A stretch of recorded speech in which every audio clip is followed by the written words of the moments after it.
This is Hammer Striker here. Today I've got a kind of an interesting Glock on the table. It's a Glock 36. They're only available in Gen 3, so this one's a Gen 3.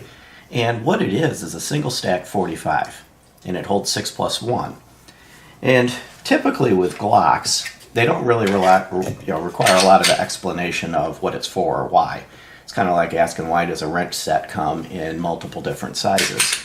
The 26 is for concealed carry. The 43 is for, if I want to put something on my ankle. Usually with a Glock, it's pretty good, obvious why the gun exists, what you'd use it for, and what its purpose is. This one is a little more interesting as to why it exists, because basically it simply has less capacity.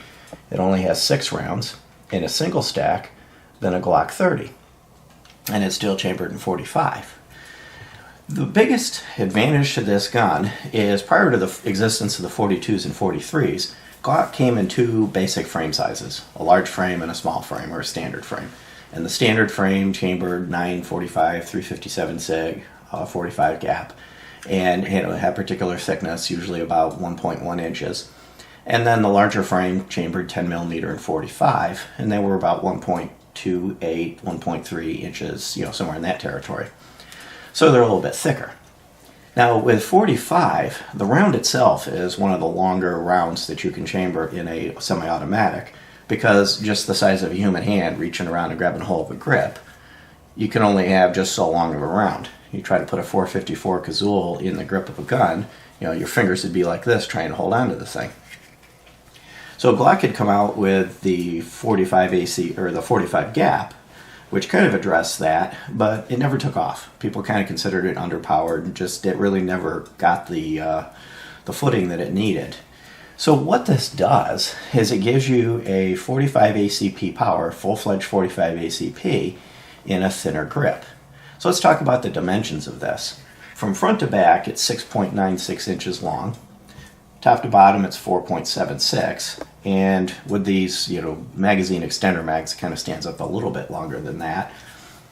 And it's 1.1 inches thick, and that's compared to about 1.27, 2.8 of the larger frame ones like a Glock 30. So you've got a little bit thinner. But the other thing that does is it makes the overall circumference of the grip smaller.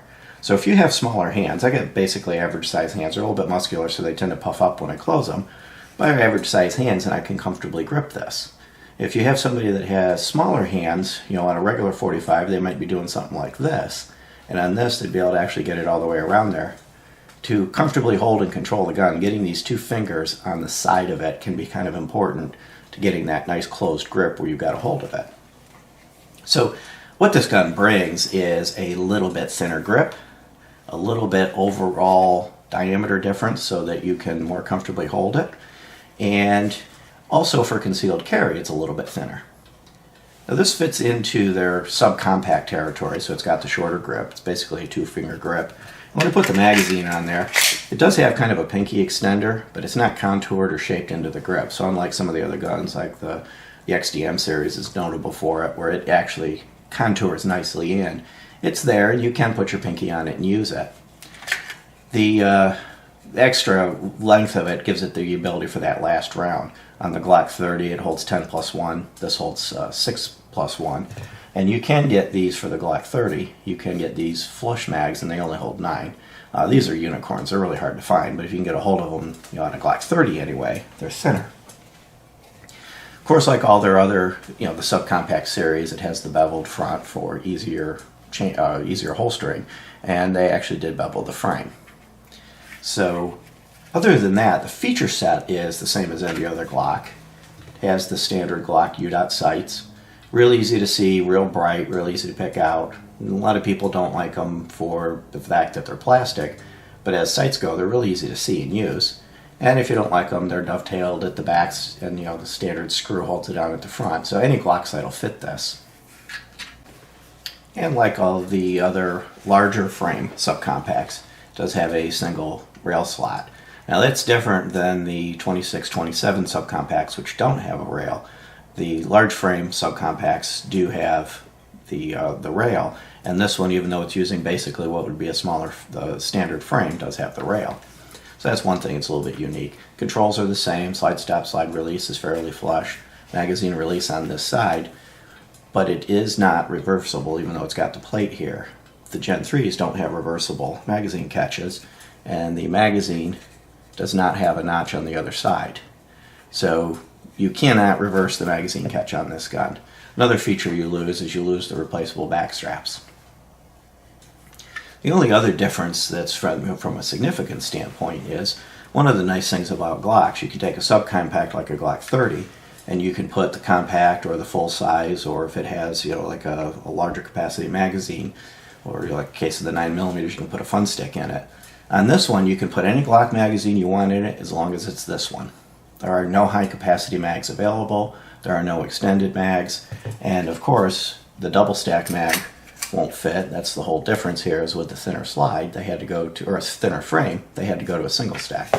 So unlike the Glock 30, you could theoretically carry Glock, you know, higher capacity magazines for your backup mag. This one, this is what you get. Let's go ahead and take the thing apart and I'll show you inside. You know, it's basically standard Glock. So unload it, pull the trigger, pull the back slide back a little bit, pull the tabs, and apart it comes. Pretty easy to take apart a Glock. Inside, from a frame perspective, if you didn't have a calipers to measure it, there's nothing in here that would give you any indication that it's different than any other Glock. Got the two guide rails at the front, really robust locking block, little protrusion for the striker block, so like all Glocks, this is a drop safe weapon. Fire control and sear back here, and rear rails. Everything else in here is smooth and machined well. And Glocks are all business. There's nothing in here that doesn't do something to make the gun function. There's nothing in here to make it look pretty or look cool. Everything in here is all about making it work. And the same is true of the slide. You got the striker here at the back, the striker block piston. This has the standard round edge flat striker piston that all the other Glocks have. Even though it's a Gen 3, it does have the dual recoil spring, because with the subcompacts they went to the dual recoil spring in the Gen 3s. There's a very standard Glock barrel, and like all the other Glocks, it does have polygonal rifling, meaning multi-angle. And light it up in there, you can see, you know, the rifling looks a little bit different because really it's just a bunch of kind of rolling hills in there, as opposed to very squarish notches and grooves that you'd have in conventional rifling. And the barrel itself is 3.77 inches long, which is the same length as the Glock 30. There really isn't interchangeability between the 36 and the 30. They're not, you know, there's design differences. The slides are different to get the thinner slide.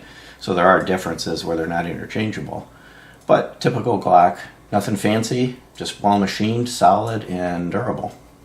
Put this little guy back together. The Glocks are just as easy to put together as they are to take apart. They have a tendency to self-center. When you put the spring assembly back in, you just give it a little push, it tends to self-center itself. Line it back up, and you're back in business. Now, from a size perspective, here's a Glock 30 that I've got, which of course is unloaded. And I'll go ahead and put the magazine back into the 36. And what you'll see when I put them side by side is they're basically identical. Same rough height, same rough length, maybe just a fraction of an inch, depending on, you know, just maybe just a little bit. Where it's going to show where the difference is the thickness, and then it becomes fairly obvious. And you can see how much thicker looking the Glock 30 is. And, you know, when we're talking about almost 2/10 of an inch, give or take, you might think that's an insignificant amount. Now, if you're building a house, 2/10 of an inch is nothing. If you're sticking something in your waistband, 2/10 of an inch can make a big difference to the carryability of it. And you can see how much fatter the grip is, which is going to affect the overall circumference. Front to back, they're about the same. They have to be to hold that cartridge. But going all the way around, it's going to be a lot thinner. Now, I had mentioned that this was designed based to have basically the standard frame. So what I've got here is a subcompact. This happens to be a Glock 27, which is the standard frame subcompact. Now, when you put these side by side, you will see there are some noticeable differences. And those differences are because of the 45 ACP cartridge. The slide and barrel a little bit longer. You can see front to back, the grip is longer. If I turn them to the side, the thickness is roughly the same, but you'll see that the grip is a little bit taller on the Glock 36, and that's because you've got a fatter round. And even whether you're doing them double stack or single stack, when you stack them on top of each other, there's going to be a certain amount of length it's going to take just to get it done.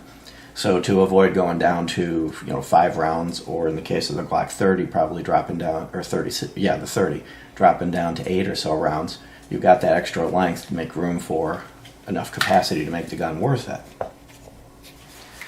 So it is an interesting gun. If you are interested in .45 and have just found that you've got smaller hands or a less robust grip, and something like a Glock 30, you just can't comfortably hold it or control it, you might look at a 36. You might look at the .45 gap, but the cartridge is expensive, it's hard to find. This might be all you need. And from a capacity standpoint with concealed carry, it's probably enough to get the job done, and you can always carry additional magazines if you need to. One thing I'll note too is the weight. This is about roughly 2 ounces light, actually 4 ounces, I'm sorry, roughly 4 ounces lighter than a Glock 30, because it has a thinner slide, everything on it's thinner, there's less metal and less material. So there's a little less weight bouncing around if you're either going to put this in your pocket or put it in your waistband. We found the gun easy to shoot, a little bit on the snappy side. It's lighter, it's smaller, it's thinner, it's going to be a little bit snappy, but definitely very controllable, very comfortable to shoot, didn't hurt our hands. At the end of a range session, we knew that we'd been shooting something, but it was very comfortable. From a trigger standpoint, let me pop the magazine out of this thing so I can demonstrate the trigger. It's got a standard Glock trigger. Now this one I have gone and put a minus connector in it, but you've got minimal take-up, nice distinct wall, break, and of course that typical Glock short reset, and then all the way out. So it's a nice trigger. If you've got other Glocks, it's consistent with every other Glock. So one of the nice advantages of Glocks is if you shot one, you shot them all.